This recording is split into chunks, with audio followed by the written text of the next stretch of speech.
Federal government Mulls relocation of Suleja Correctional Center as 119 inmates escape after rainstorm destroys fence. Queues return as fuel scarcity hits Abuja and 5 states. Mixed reactions trail announcement of new credit scheme by the federal government. On the international scene, 155 killed in Tanzania as heavy rains lash East Africa.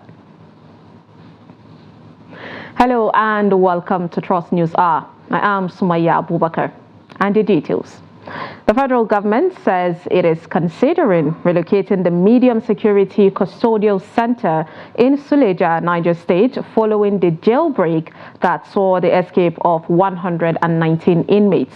During a visit to the center on Thursday, the Minister of Interior, Olubunmi Tunji-Ojo, revealed that the facility houses 499 inmates as opposed to the expected 250 that it was initially built for. We're not here to make excuses. We are here to take responsibility. We were elected as a government to do a job, and that job we're prepared to do regardless of how difficult or how tough it is.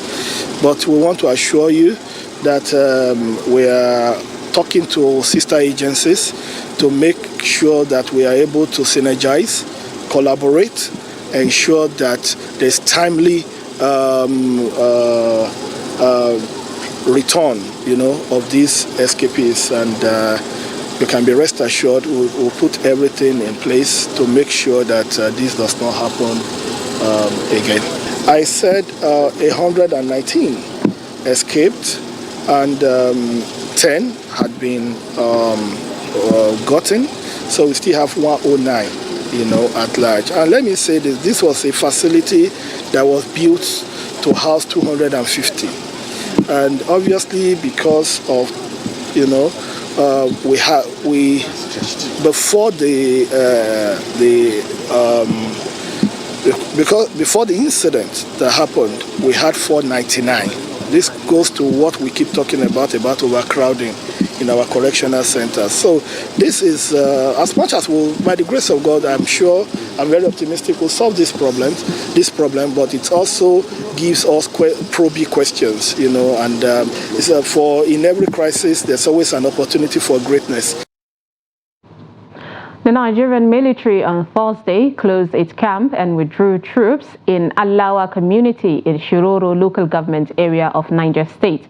Alawa community has been one of the communities facing severe attacks by bandits and terrorists in Shiroro local government area of the state. The withdrawal of troops, which residents said came to them as a surprise due to renewed attacks in the community and its neighboring communities, has caused hundreds of locals, including women, the elderly and children, to vacate their communities to locate to safer places. The residents say they woke up on Thursday seeing the soldiers removing their tents in preparation to leave the community.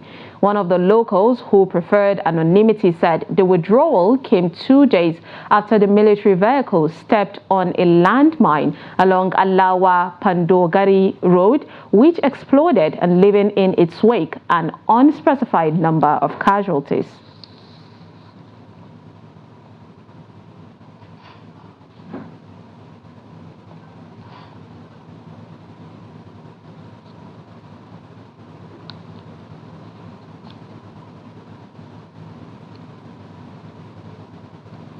Now joining us to dissect this situation via phone call is Abubakar Akote, Daily Trust reporter. Good evening and thank you for joining us, Abubakar.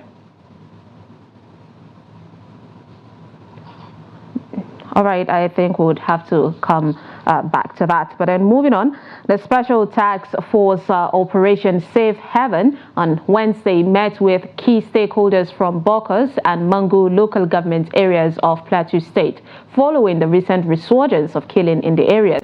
The meeting, among other things, followed the night attacks on Saturday that killed 15 people, including a student of Plateau State University, Bokos, in communities of Mangu and Bokos. Ado Musa completes the report. This is not the first time security agencies in the state would be engaging stakeholders over the recurrent killings in communities of Bokosh, Barkiladi, and Mongu local government areas of the state. The General Officer Commanding 3 Division, Nigerian Army, and Commander Operation Safe Haven, Major General A.E. Abubakar, said the meeting, with representatives from both farming and Fulani communities as well as traditional rulers, was aimed at addressing the latest security concerns in some parts of the state, expressing displeasure over the recurrent breach of security, which has resulted in the deaths of innocent civilians. The commander said triggers of conflict in the state must be adequately addressed to prevent further breakdown of law and order. The political role as stakeholders in ensuring peace and stability in your various communities and the entire Plateau State. As we are all fully aware, peace and security are critical for sustainable development and for economic prosperity. Peace is therefore even more desirable in our communities as we are about to go into the rainy season. We all know the triggers, what causes the problem, the confusion, the insecurity in Plateau State. For those of us that want to embrace peace, we must desist from activities like I have mentioned above that will be inimical to the security of all communities. Other stakeholders at the event also spoke on the need to end the incessant attacks in the state. It's our responsibility to build trust and confidence in each other. That was why when we came on board as a government, we have reinforced Operation Rainbow, and by the grace of God, very soon, Operation Rainbow and peace-building agency will engage community leaders, will engage our hamlets, will engage our traditional rulers, so that we can have peace. Tempted to submit that with the expression of commitment of the political stakeholders and peace.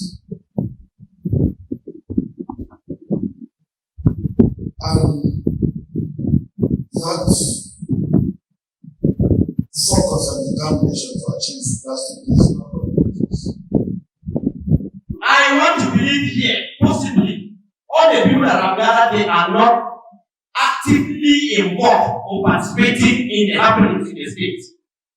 And then if we are not actively involved, why don't we decline invitation to meetings like this and then allow the actors in the field to come so that it's going to be, direct engagement. Who among us have beneficiated from this? We need to stop.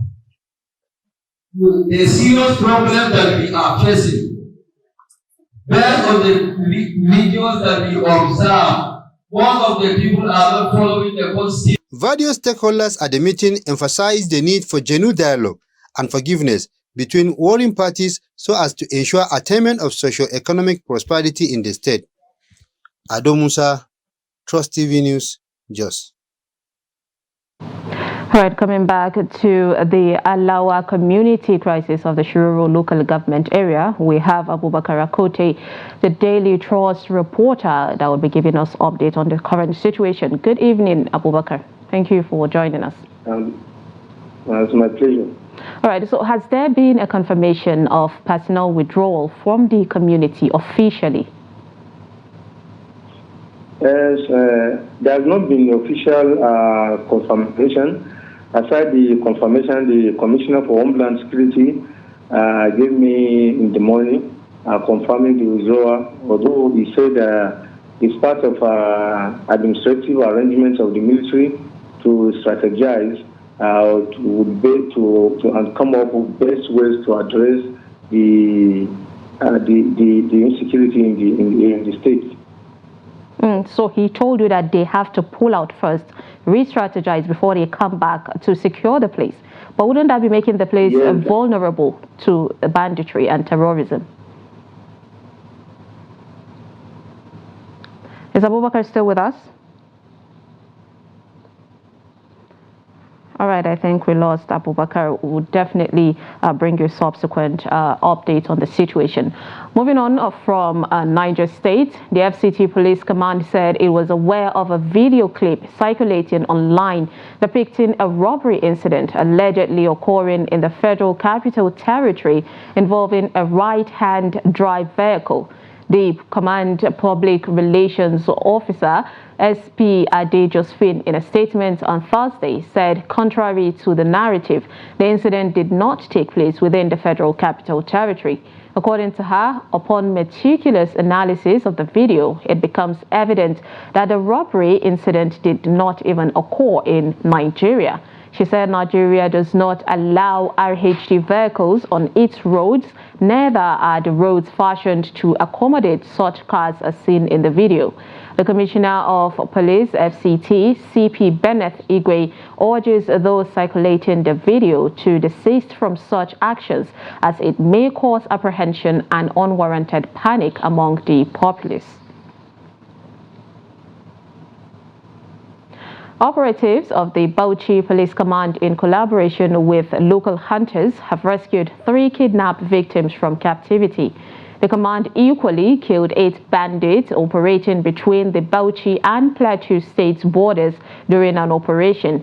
A statement issued on Thursday by the spokesman of the command, SP Ahmed Wakil, revealed that the detectives deployed from Gumau, Tilde, and Tulu divisions encountered armed bandits during their routine patrol and engaged them in a firefight, resulting in the neutralization of 4 suspected kidnappers. 2 of the suspects, who later died, confessed to the multiple kidnapping incidents across Bauchi and Plateau states, including the killing of a village head of Toro local government area, Bauchi State, on March 17, 2024. There are concerns that Nigeria is on the verge of another fuel shortage that will affect the livelihood of millions of people across the country. At least 6 states, including the Federal Capital City, are facing fuel shortages, which has triggered long queues at filling stations where the product is available. Dr. Yakubu has a situation report from Abuja. Take a look.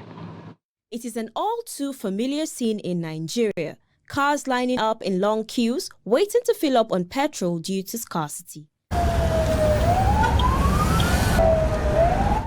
Recently, many filling stations across Nasarawa, Niger, Gombe, Sokoto, Anambra and Abuja, the Federal Capital Territory, have shut down, leaving thousands of commuters stranded at various bus stops. Speaking with residents in Abuja, they lament the impact of the situation on their daily lives. Really, I don't even know what is causing the fuel scarcity, one. And secondly, so many of us, we are not patient. There are some people who have been in the queue for some hours. But some people just come from one way and they were allowed them to enter. We, the people that obey to be in the queue, we are still here suffering. Now I'm supposed to be in the work, so I'm on the queue. So work now, I left my work in office. So I have to be in the queue so that before getting fuel, before went to my work.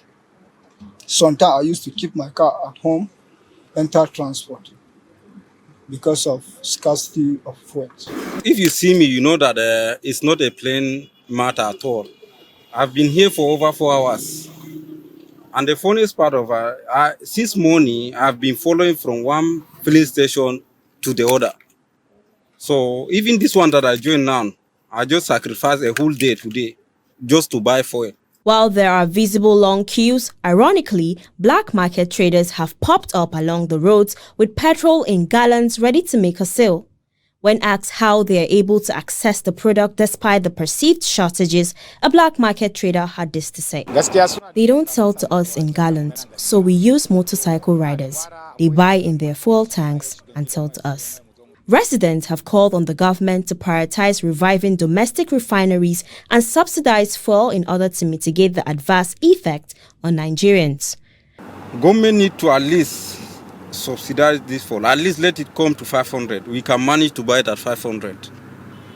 But at 680, 700, we cannot get. I don't even know the problem now. Whether what happened that is it no fuel or because we are willing to buy at the higher price and we are not even getting the fuel. So government, maybe they should, all the refinery, let them give it to people that can manage the refinery. Since government cannot manage the refinery, let's give individual that can manage the refinery. Easy thing that government can do is to at least prepare one refinery for us. That is what I think. Oil marketers are meeting with the management of the retail subsidiary of the Nigerian National Petrol Company Limited in an effort to address supply concerns within the industry. Dorcas Yakubu, Trust TV News, Abuja. The continued closure of fuel stations in Gombe has significantly impacted the transportation sector in the state. Long queues were observed in the few stations that opened on Thursday, with people spending hours without getting the product. Now, while commercial transport operators accuse marketers of hoarding the product, the marketers on their part, however, attributed the development to the shortage of supply. Hassan Kohli reports. For almost a week now, most of the filling stations have remained closed in Gombe. This has resulted in long queues at the outlet of rating skeletal services. People here are complaining about spending almost their entire day queuing to buy petrol. We had been here for more than 3 hours, but unfortunately, we were asked to vacate the filling station because one customer had an altercation with the manager. Despite all this, we are still buying 1 liter at the rate of 770 naira. Right now, we don't know where to get petrol.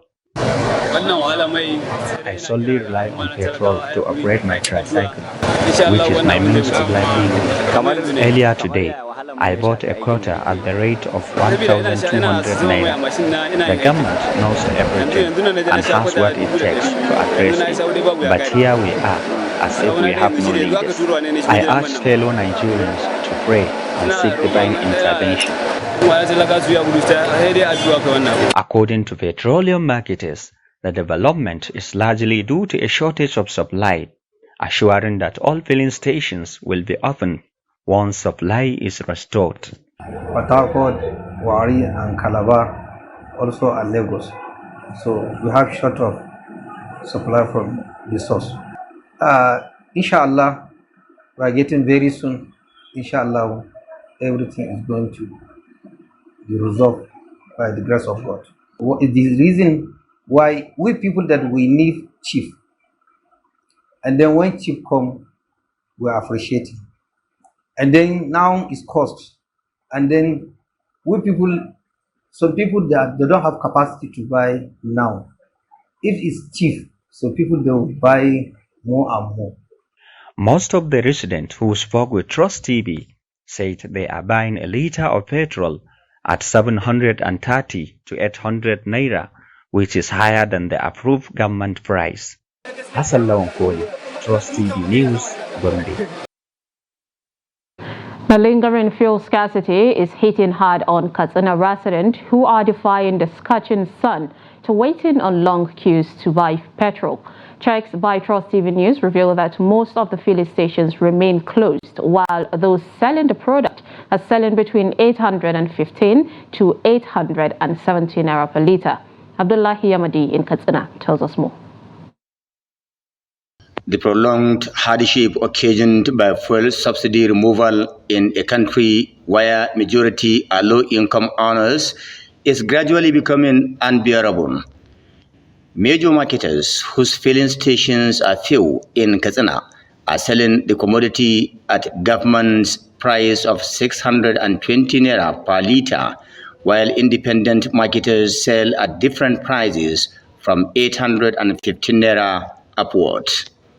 Prices of petroleum products vary from one filling station to another, with marketers saying it all depends on how it was sourced, how much it was bought, and the amount spent from the point of purchase to delivery. However, Katsina residents, especially motorists, are seriously feeling the pain and are being overstretched unduly. calling on the government to prevail on owners of filling stations to open for business and consider a downward review of the price.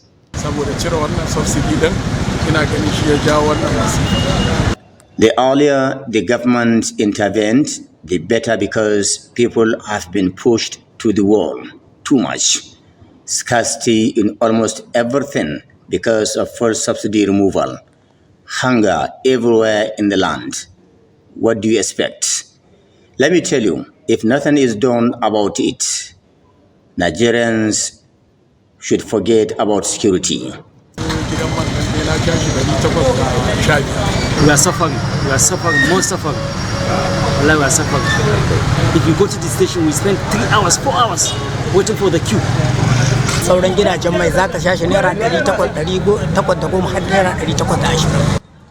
The entire problem lies with subsidy removal and allowing petrol marketers to determine the fate of other Nigerians. This is making marketers sell the product at will. We are really suffering. And the situation is getting worse by the day. The situation has greatly affected inter- and intrastate fares in Katsina, raising serious concerns among residents who have suffered from the prolonged hardship occasioned by fuel subsidy removal. Officials and members of IPMAN buy their products at private depots, not government-owned depots. This you should be able to tell Nigerians. So how much we sell all depends on how much we bought it, including the cost of its transportation and other expenses along the roads. Public commentators are lamenting the prevailing economic gap between the rich and the poor, suggesting the immediate implementation of a living instead of a minimum wage in Nigeria to save citizens from imminent hunger and starvation. Abdullahi Ismayamadi, Trust Television News, Katsina. Meanwhile, the Nigerian National Petroleum Company Limited, NNPCL, has stated that the current fuel queues that have resurfaced in some parts of the country was caused by logistics issue. A statement by NNPC's Chief Corporate Communications Officer Olufemi Shoneye, however, said the issue has been resolved. The scarcity that has led to increase in price of fuel with queues in the fuel stations saw black markets making breaks business. The NNPCL also reiterated that the prices of petroleum products are not changing and urged Nigerians to avoid panic buying as there is a sufficiency of products in the country. You're watching Trust News Hour. Coming up, farmers urged to embrace dry land agriculture. This and more after the break. Stay with us. Welcome back and thank you for staying with us. If you are just joining us, this is Trust News Hour. Here's a recap of our top stories. We brought you federal government Mulls relocation of Suleja Correctional Center as 119 inmates escape after rainstorm destroys fence. And queues return as fuel scarcity hits Abuja and 5 states. Now moving on to more stories, the Lagos state government says it has not increased the minimum wage, contrary to some social media reports which emanated from the unveiling of Eco Cares, the umbrella for the various interventions to protect the poor against the effect of the prevailing economic hardship. The report emerged on Thursday that Governor Babajide Sanwo-Olu has announced a new minimum wage of 70,000 naira for workers in the state. But in a statement by the Commissioner for Information and Strategy, Gbenga Omotosho, the Lagos state government clarified that the governor said since January, civil servants had been earning the 35,000 naira wage award directed by the federal government. Omotosho said what it means is that those earning the 35,000 naira now earn 70,000 naira, adding that the governor did not announce a new minimum wage. Moving on to health matters, officials of Kaduna State Ministry of Health say no case of strange disease was recently recorded in the state as earlier reported. Report had emerged that a new disease outbreak was recorded in some states, including Kaduna. But the state government, at an event to mark the 2024 World Malaria Day in Kaduna, said such reports were not true. Trust TV's Bello Musa has more. This is Kulimash.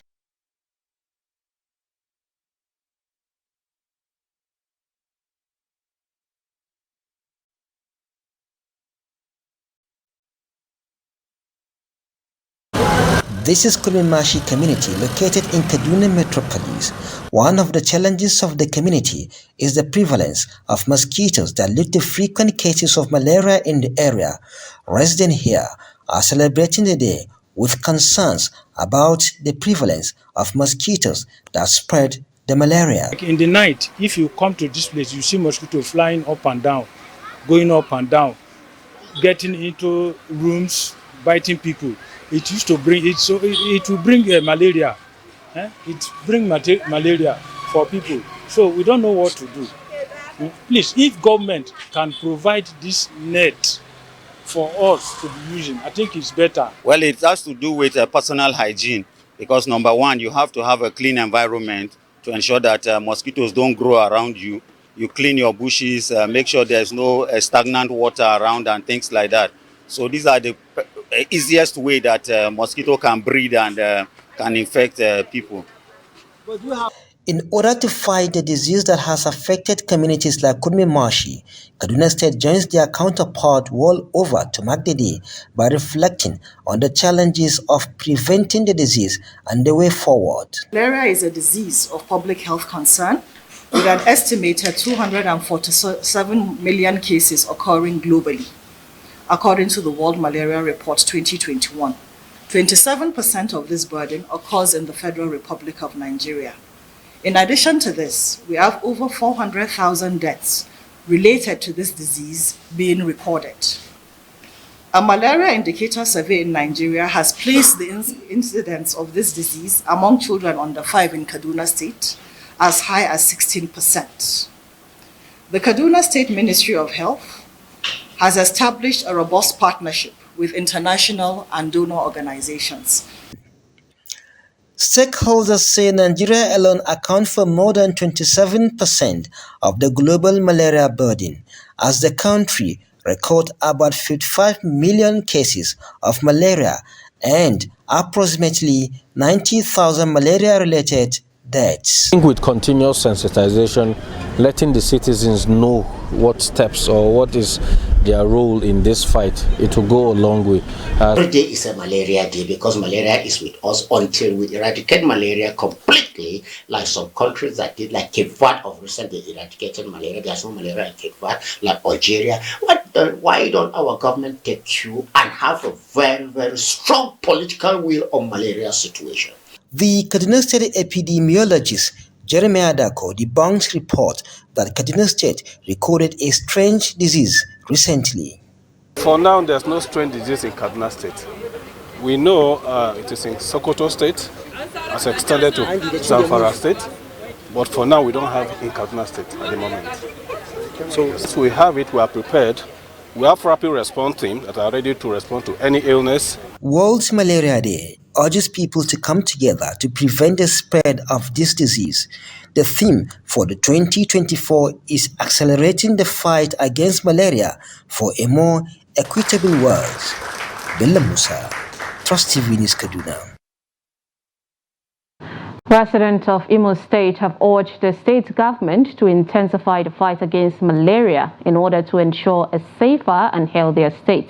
The call is coming on the sideline of the World Malaria Day celebration, where they expressed concern with the upsurge in malaria cases in the state. Trust TV's Ajibadi Praise tells us more. Though activities commemorating the day were held at premises of the Ministry of Health in the state, most residents could not take part as they were busy with the pursuit of their daily bread. However, some of the respondents who spoke to Trust TV News said the government needs to step up their game in the fight against malaria. If our government can give that opportunity to fumigate the area of living, people are living, I think that will be of help. First of all, that will be of help. If they can bring out time to do that, let it be a benefit to the people that they are ruling. Yes, government can help because we are in the hardship now. Government can provide mosquito nets. It will go a long way. They can provide free medical care. It can help so much.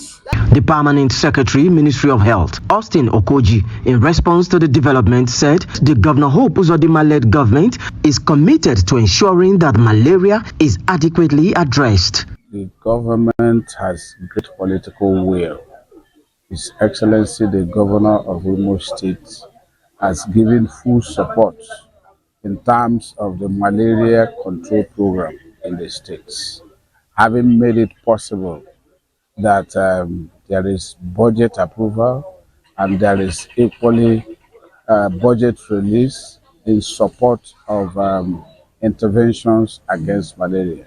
While some of the residents admitted that maintaining a clean environment can help combat the menace, Okoji urged residents to contribute their quota by complementing the government's effort in the fight against the scourge. The people out there is that malaria is not good for your health. Try to keep your environment clean, avoid waterlogged area, try to tidy your environment. I believe that people should wake up and sensitize their environment. Make sure that the environment is clean, neat and clean. The residents themselves, the Imolites, and all those who are here who are vulnerable to the attack of malaria, own up the fight against malaria, be in the position to ensure that the environmental factors that engender the growth and the spread of the vectors, the female Anopheles mosquitoes, is seriously ended. The theme of this year's World Malaria Day, according to the World Health Organization, WHO, is accelerating the fight against malaria for a more equitable world. Ajibade Praise, Trust TV News, Owerri. Away from health matters, the Nigerian College of Aviation Technology, Zaria, has been adjudged the best aviation training college in Africa. The chairman of the Joint Committee on Aviation, Suleiman Yahaya Richifa, stated this during a fact-finding visit and an on-the-spot assessment of the facilities at the college. The visit follows alleged plans to relocate some of the college simulators to another location. The report. On arrival at the college, the aviation committee members led by its chairman, Suleiman Yahaya Richifa, settled for the business. They are here to get a clear perspective on the alleged move to relocate the smoke and fire simulator out of the college. This has been a subject of investigation in the National Assembly. Which maybe within, they have not any. Maybe moving from here. No. As you see the installation, is it easy to remove any compartment here or components here? Cannot. After a brief meeting, the acting rector led the committee on an assessment of facilities. The committee chairman, Suleiman Richifa, after touring the facility, engaged the crew and promised more support for the college. The allegation get to the National Assembly, and subsequently the allegation come to the Committee on Aviation and that of Aviation Technology.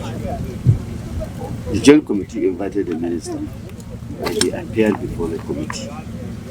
He made it very clear during the discussion that that allegation is false. It's false. So we find it necessary to come personally to see it physically. And luckily, for us, we are here today. We have seen it, it was tested, and we are satisfied with what we have seen.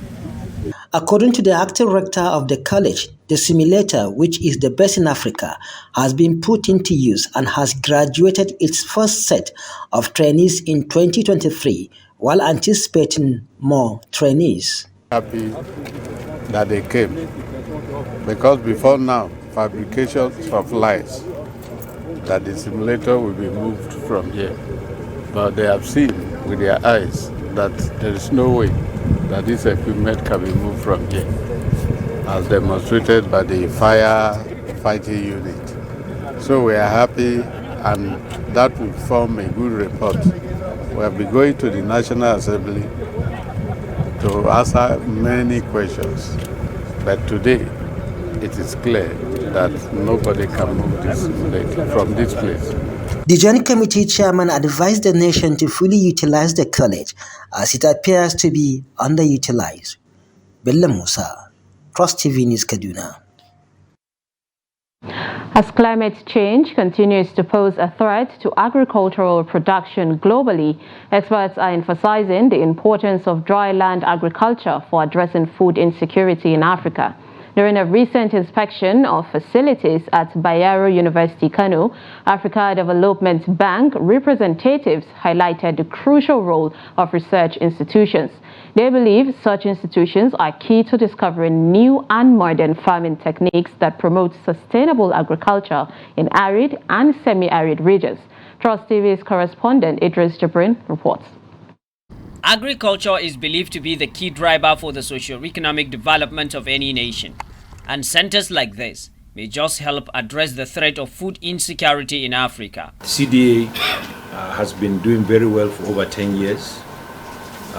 It's one of the successful centers of excellence we have in Nigeria, not only in UK, because we have a lot of achievements. For the future of Nigeria's economy and Nigeria as a country, it's important to educate and provide the youth with the skills that they need to be able to transform agriculture and take forward the economy and the nation as a whole.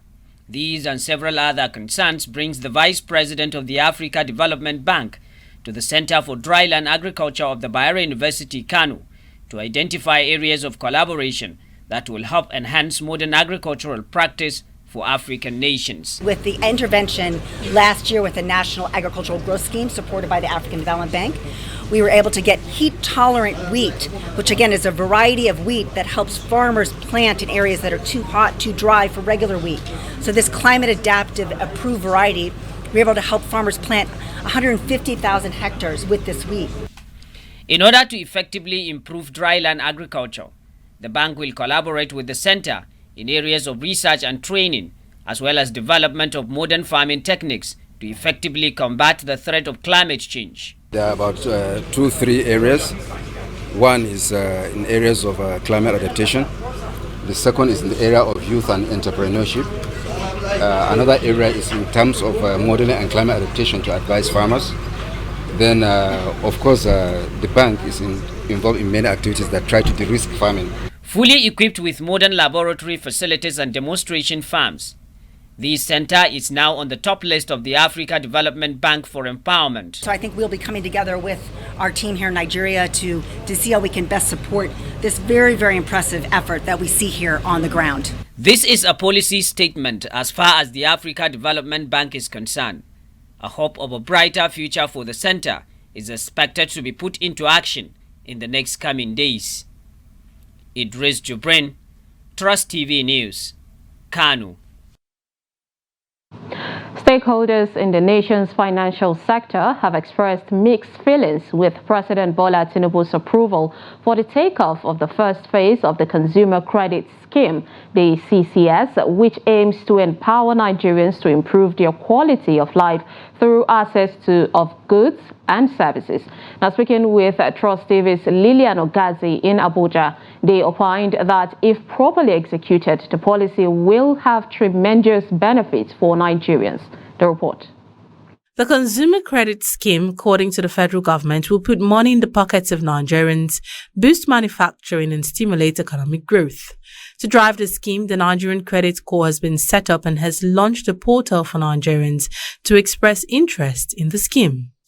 While many see it as a welcome development, some are worried that the scheme possesses a certain level of danger to the economy, hence the need to ensure inclusivity. The danger that will be there will be, because it's government, there's a perception we have as Nigerians.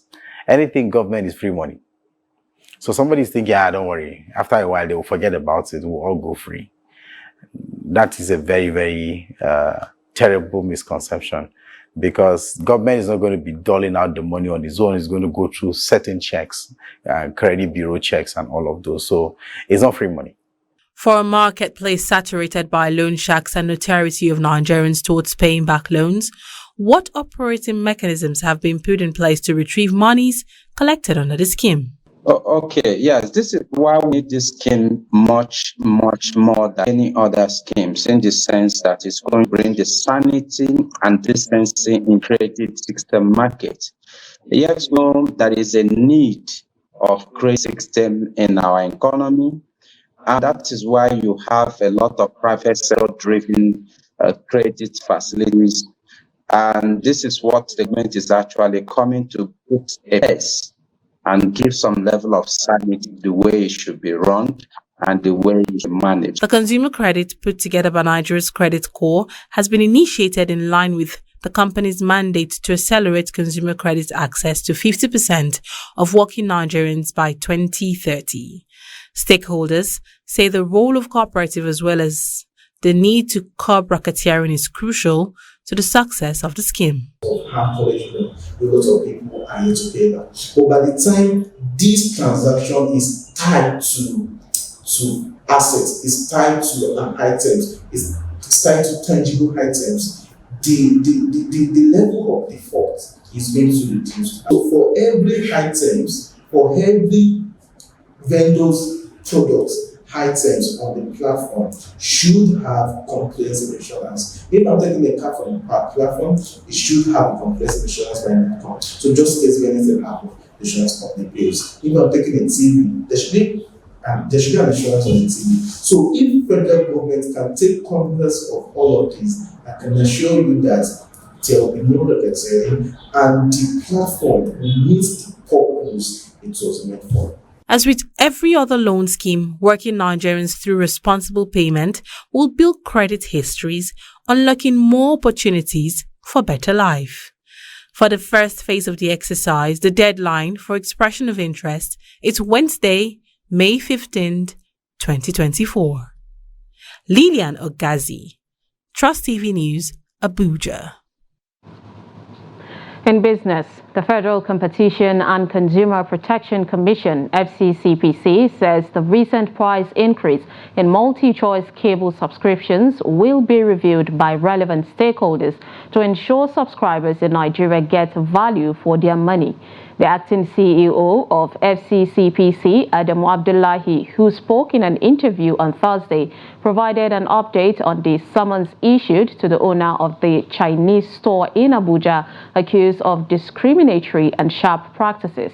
He also commented on the adherence to the order given to the Abuja Electricity Distribution Company, stating that sanctions are imminent for all verified infractions identified by the agency. MultiChoice, a major satellite television service in sub-Saharan Africa based in South Africa, recently announced fresh increases in prices on the DSTV and GoTV packages, saying the increase was necessitated by the rise in cost of business operations. According to the company, the increment will take effect on May 1st, 2024. Telecom operators in Nigeria are insisting on an upward tariff review to offset the soaring cost of operations and investment in the sector. The demand comes after 11 years of stability in tariffs, during which the industry has faced significant increases in operational costs and investment in network expansion and upgrades. The Association of Licensed Telecom Companies of Nigeria and the Association of Telecom Companies of Nigeria disclosed this in a joint statement on Thursday. The associations called on the federal government to facilitate a constructive dialogue with industry stakeholders to address pricing challenges and establish a framework that balances consumers' affordability with operators' financial viability. Alton and Atcon expressed worries over willful vandalism, theft, and other challenges mitigating the growth of the sector. They requested the protection of assets and network infrastructure and urged the federal government to pass legislation that designates telecommunications infrastructure as critical national infrastructure.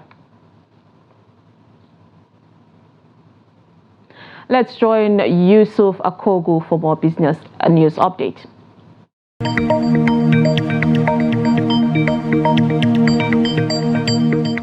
Welcome to Business News. I am Yusuf Akogu.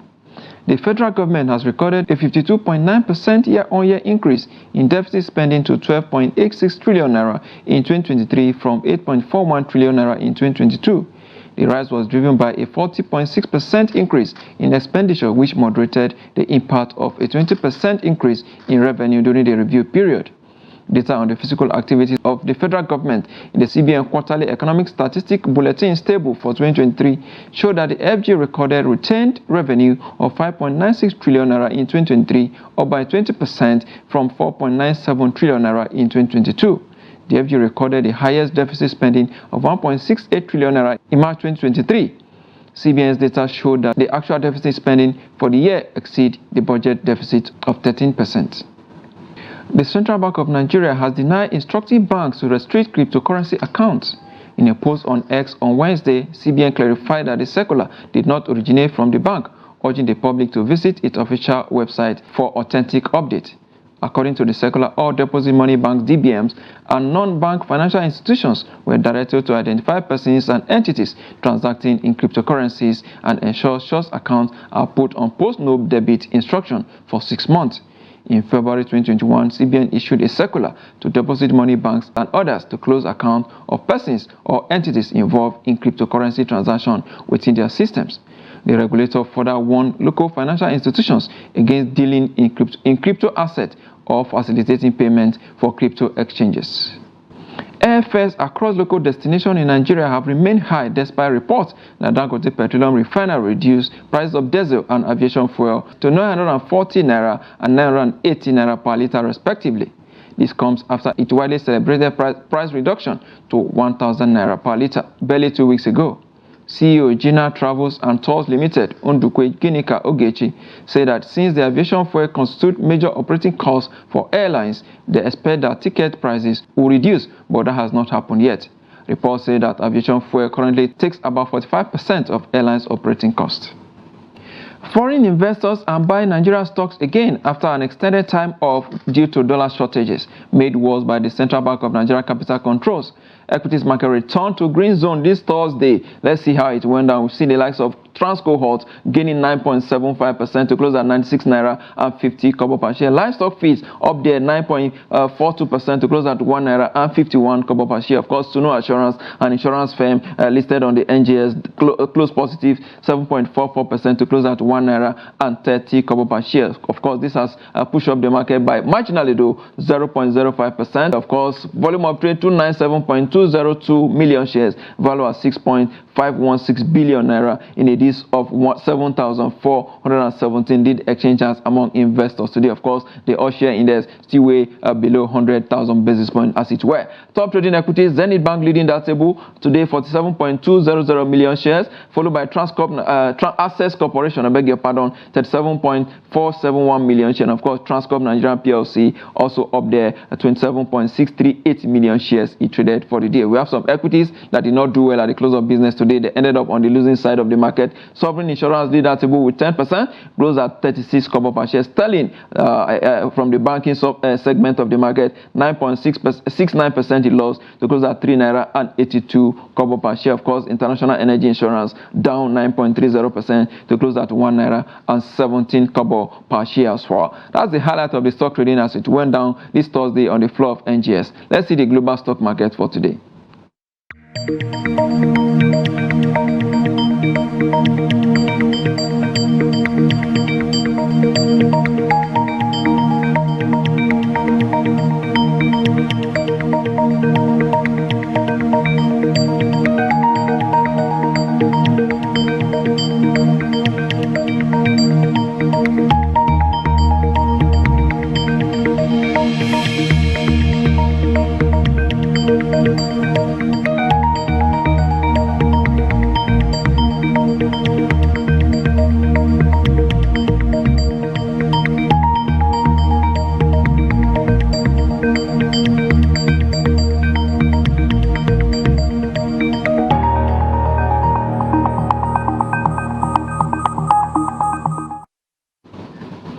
Now to the FX market. Now, is Naira returning to the status quo? Data from FMDQ and parallel markets are not looking good for the local currency. Take a look.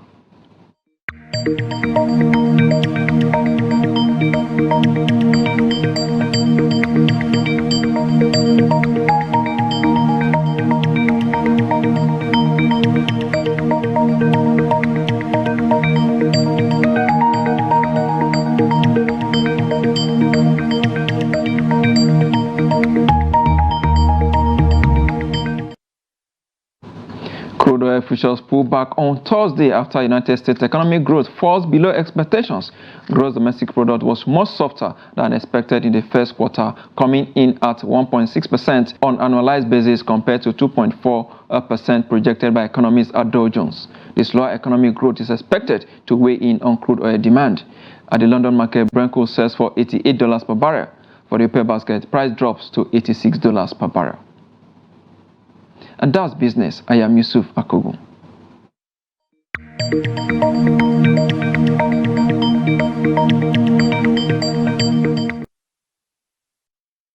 Thank you, Yusuf Akogo, for the update. On the international scene, at least 155 people have died in Tanzania as torrential rains linked to El Nino triggered flooding and landslide, the country's prime minister said on Thursday. Tanzania and other countries in East Africa, a region highly vulnerable to climate change, have been pounded by heavier than usual rainfall during the current rainy season, with several dozen deaths also reported in Kenya. The Prime Minister Kassim Majaliwa said more than 200,000 people have been affected by the disaster in Tanzania, with 155 fatalities and 236 people injured. He said homes, properties, crops, and infrastructure such as roads, bridges, railways, and schools had been damaged or destroyed. He added that the devastating effects of the rains were primarily due to environmental degradation, blaming deforestation, unstable or unsustainable farming practices such as slash and burn agriculture, and unregulated livestock grazing. El Nino is a naturally occurring climate pattern typically associated with increased heat worldwide, as well as drought in some parts of the world and heavy rains elsewhere, and can have a devastating impact in East Africa. Let's now join Adeni Ajishafe for Sport News Update.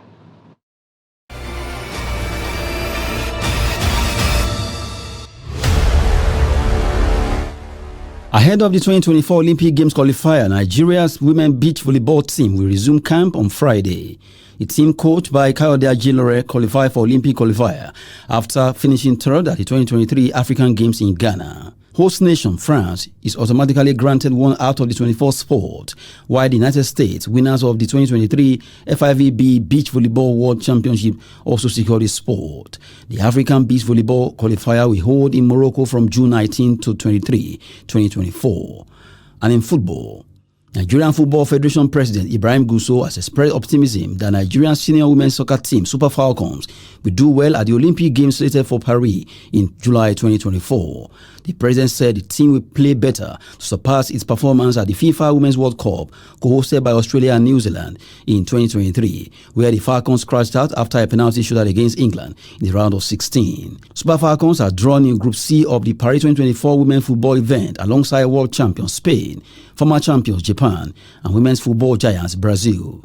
Two teams will qualify automatically from each of the three groups, while the two best top-placed teams will join the six for the quarterfinals. Gusso said expectations are high to see the team reach the semi-final at the Olympics from the group stage, which will put the team in a position of hoping for a medal. On preparation for the Olympics, Gusso said the NFF is in sync with the Ministry of Sport Development to give necessary support to the team to excel at the Games, adding that the team has been lined up for 2 international friendly games ahead of Paris 2024 Olympics. Super Falcons have missed 3 previous Olympic events since 2008. That's Sport News. I'm Adeni Ajishafe.